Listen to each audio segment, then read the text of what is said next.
CNN10 script, Monday, March 23rd, 2026. Script 126. Meet the inventor of the Super Soaker, whose next idea could help our warming planet. February 2nd, 2026. Reading aloud. I've always been an inventor, and I think we're all inventors. You know, the human beings, creativity, problem solving is what we're built to do.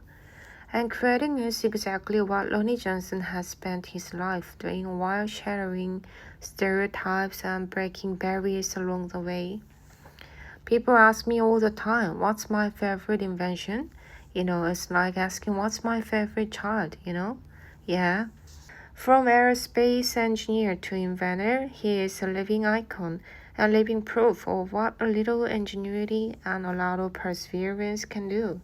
He has more than 140 patents, including one that might be one of your favorite toys.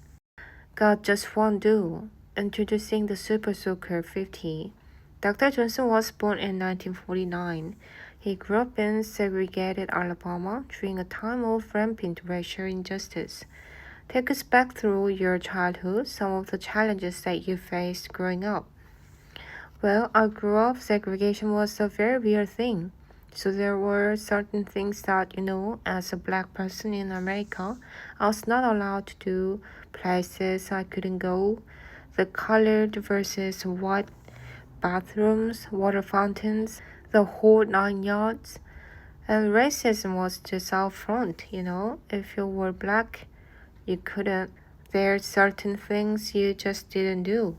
A cruel daily reality, but Dr. Johnson wasn't going to let that crush his creative spirit.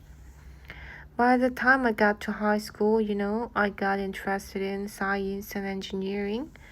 I watched President Kennedy make his moon speech in '62 and was all excited about that and getting into science and rockets, and used to watch the Lost in Space robot on TV, Robbie the robot, and I decided I wanted to have my own robot.